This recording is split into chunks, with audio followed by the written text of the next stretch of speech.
Hi. So I was really excited to come to speak here until many of you came to me and they were like, I'm so much looking forward to your presentation. And now I'm like, oh no. So I hope we will still be friends after this. Let me start first with something quick. Can I just ask you all to be present now? Okay, just think present now. Okay, present. Here, now. How is it working? Okay, let's try something else. Can you please take your thumb and your index finger and connect them? Can you feel the space between your fingers, the connection? Can you feel the texture of your skin? Can you maybe apply some pressure and feel how it feels? Can you maybe try your middle finger? See if it feels any different. Do you feel a little bit more present now? So in martial arts, we often say, touch my hands. It's very common to say. We use our bodies to communicate, to teach, to present something. It's very common for us to focus on our stance, focus on our breathing, focus on the distance we have with other people, focus on where we feel pain or tension. We have been working with the present moment awareness long time before we start labeling it as mindfulness. So this talk is about how martial arts can function as an embodied mindfulness system and how it naturally can build resilience, focus, and well-being.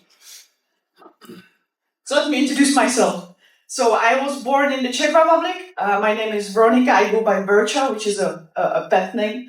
If someone calls me Veronika, I feel like I did something wrong. I did my PhD in Hong Kong in sports psychology. I got my bachelor and master's in education. And I have been practicing martial arts since 1999. I have been teaching for more than 20 years. I have started Kung Fu Academy, which is for people who think. I have an online program called Kung Fu Scholars, where I teach Kung Fu together with mobility, strength and conditioning, rehabilitation, and also a theoretical module, which is about mental tools, mindset, and so on, such as like a holistic package that I would hope I received when I was learning.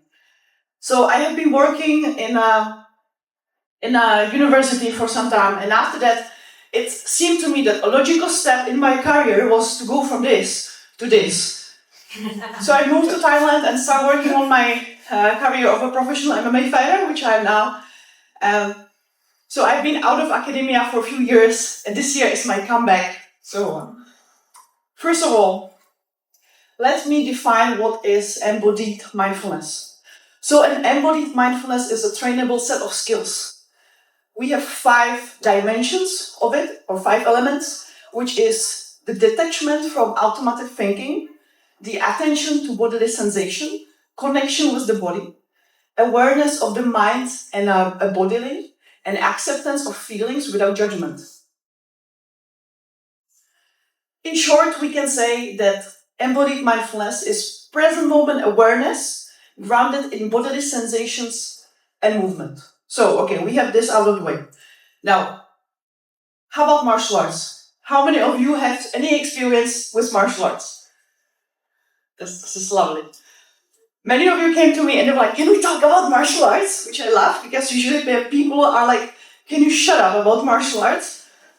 So if we want to define that, martial arts, and specifically traditional martial arts, we would of course say that there is some embodied practice of combat. So the self-defense or fighting is the core. But it is not the only function.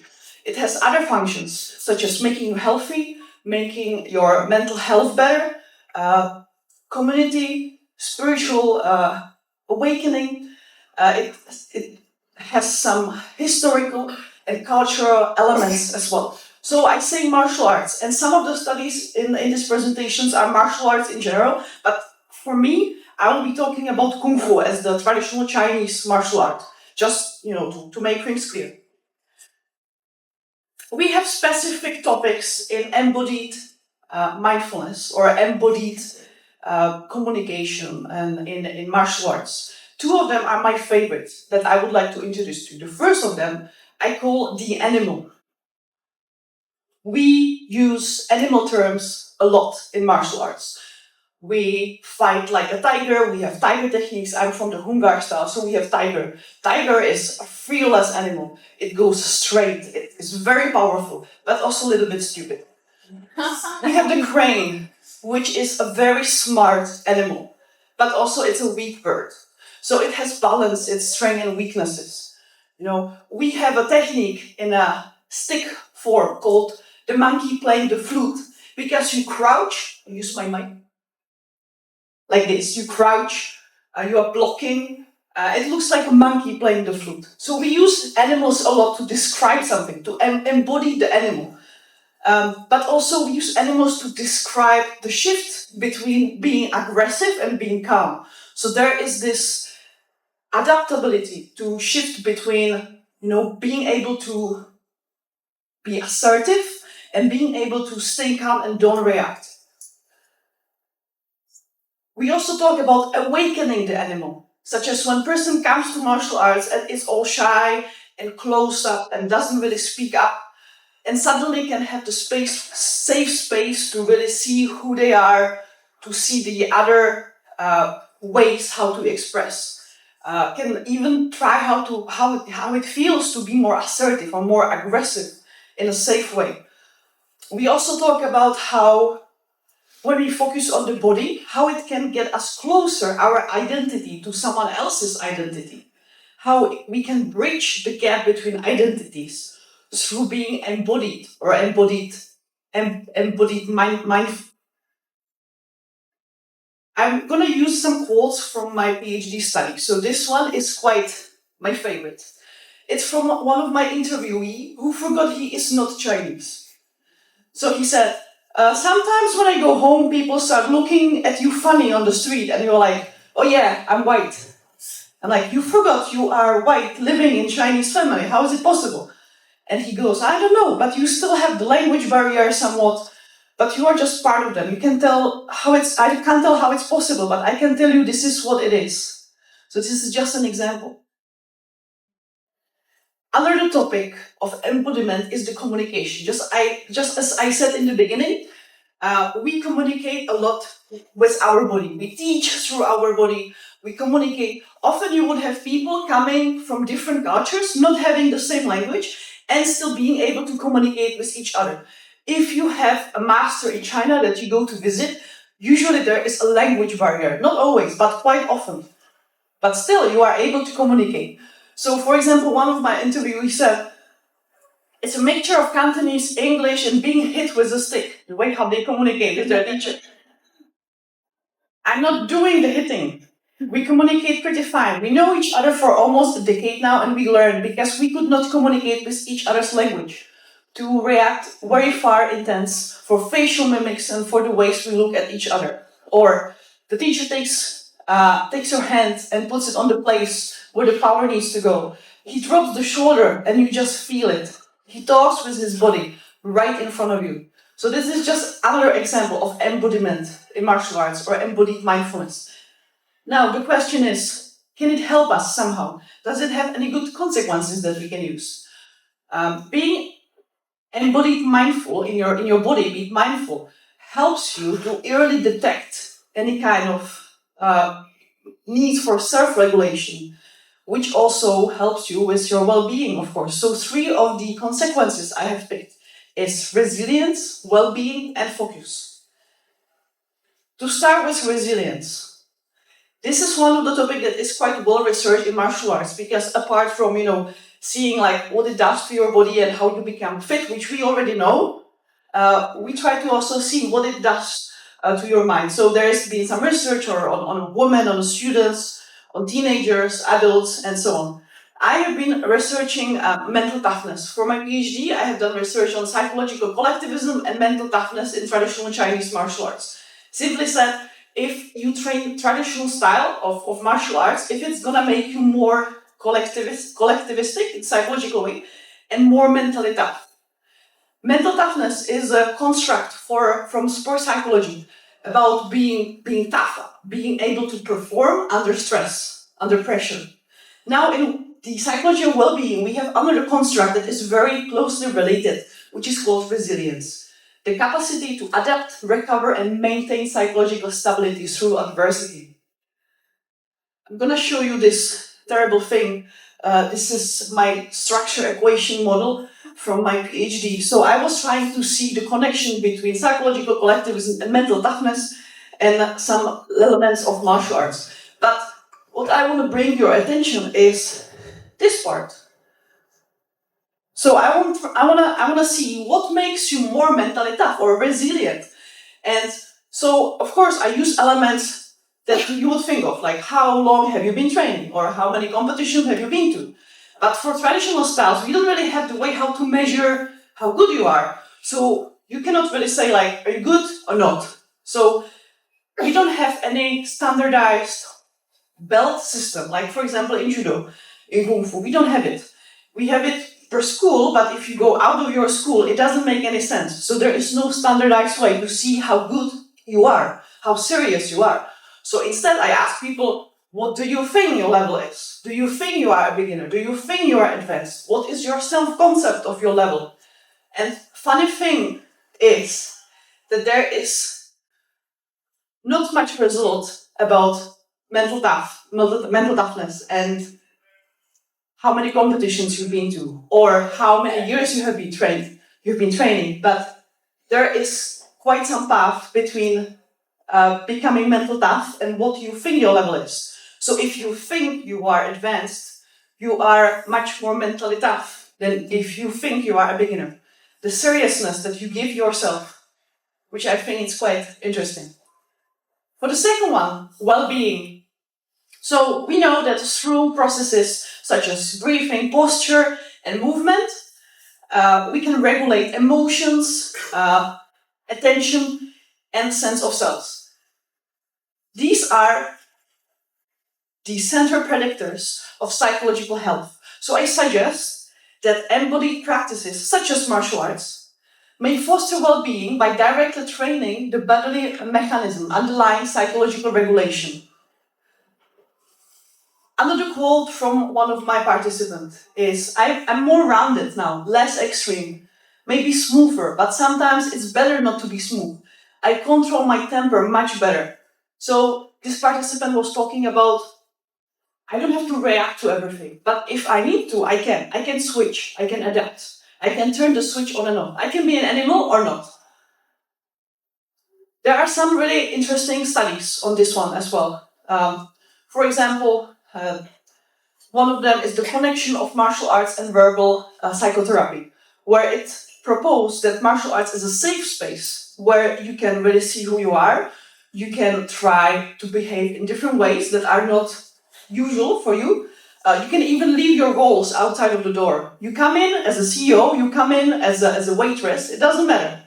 You are a martial art practitioner. All the other roles are outside of the door. So you can start with a clean paper, clean shield. The other one is connecting judo practices and verbal therapies. This one was about the ability to adapt. The last one is about strict code of behavior and ethics, which is great for self-regulation. And it also gives you the structure. This is wrong, this is not. This is how you be a good person. We talk about some kind of rigid layers of being good. That this is the value we see in martial arts, no matter where you're coming from, what's your cultural background. And the last one is focus. So we know if you train martial arts, you need to be able to focus, to keep your attention. Also to shift your attention inside your body. Okay, to be aware of the space around. You would be surprised if I ask my students whether they have their knees bent or straight. They have no idea, they have to look. Because they are not aware of their body. So you learn how to be aware of how your body feels, what it does where you are. Also to ignore the distractions. So just when you are in the cage and someone's hitting you in the face, you still need to be able to react. So that's one of the distractions, right? So as much as I like fighting, these systems, martial arts, were never meant to produce fighters only. They were designed to produce integrated humans. So I will finish this with this one. When attention, body, and action align, people say, I see meaning, I feel clarity, I feel calm, I feel strong. And it's not because they were looking for these, but because they trained presence. Thank you so much. I put my website in here. If you want to read some of the papers on martial arts, I know it may be a bit out of the typical papers you read. I also put some information about my courses, podcasts, and so on, and happy to answer any questions. Please be nice. That's great. I thought there was going to be some demonstrations. I've been super excited. I wore slippers so I could demonstrate. Okay, come on in. Thank you. That was great, thank you. Did you notice any themes with resilience for the people who had resilience? I did my thesis on post-traumatic growth, and what I found was the people who were able to come back from trauma had previously experienced some trauma, so they were able to grow from the trauma. So I'm wondering what you were able to identify with resilience. Did people have a previous life experience that helped them to become more resilient? So I didn't really ask about the results with that one you saw well from the quantitative study. So I asked basically about just like their experience with training. All of them were Europeans, even though training in Europe or in China. But what I asked really was about like if they have been training competition. So I would say that competition was one of the stressor elements. And I was thinking, the more you compete, the more you will be resilient, right? That was my thinking, but that didn't show in the study. So what did show then? I wonder. What it showed was their perceived level of how serious they are, or how the level of skill. But the interesting fact is not that it is really objectively measured, but it's what they think they are. Okay, thank you. Next question. So there's two examples related to this question as well, real examples. One is, imagine you have a student who is a veteran who's at war, and you're dealing with bodily movement. Maybe he has a trauma related to a certain movement, and that brings him back to that past experience. So he rebounds to the negative experience even though he's connected at the present moment. Another example is you spoke about embodied communication, a simple example where you have a student who loves languages. Perhaps he loves German language. He picks up the language, but each time he gets present with the German language, he reflects back on all the ugly experiences that he has connected with that language. So based on these two examples, what will be the ideal alternative or overarching framework that could work with this embodied mindfulness to prevent them from going back to rebound? Thank you. I would be looking for patterns that seem to be stress-free from them and go from there. So we have forms that are basically like routines of movements, and people quite often use them to meditate in movement. They have to think about what their body does, they have to think about balance, all these things. So actually it makes you quite busy. So if this would not stir any kind of reaction that would be like, traumatic, then I would probably go from there and try to slowly increase the window where we can move around. Right now, all of my students are online, so it really changed the way how I can work with people, even like the way how I use my body to communicate. But I guess that would be my answer. Any other questions? I think it's really interesting that their self-concept is really so important, right? Like what they believe is actually what reinforces the resiliency or the toughness you're talking about. But so how does it factor in? You know, when people talk about, well, people overestimate their skill or what have you. So I'm curious about, like, how does that factor in if they're underestimating? It seems like, okay, they must be accurately estimating if it's such a good link, but maybe there's some variable that you were able to factor into or something. Thank you. How to look at this? So there are so many elements that you can talk about on this one. So many layers.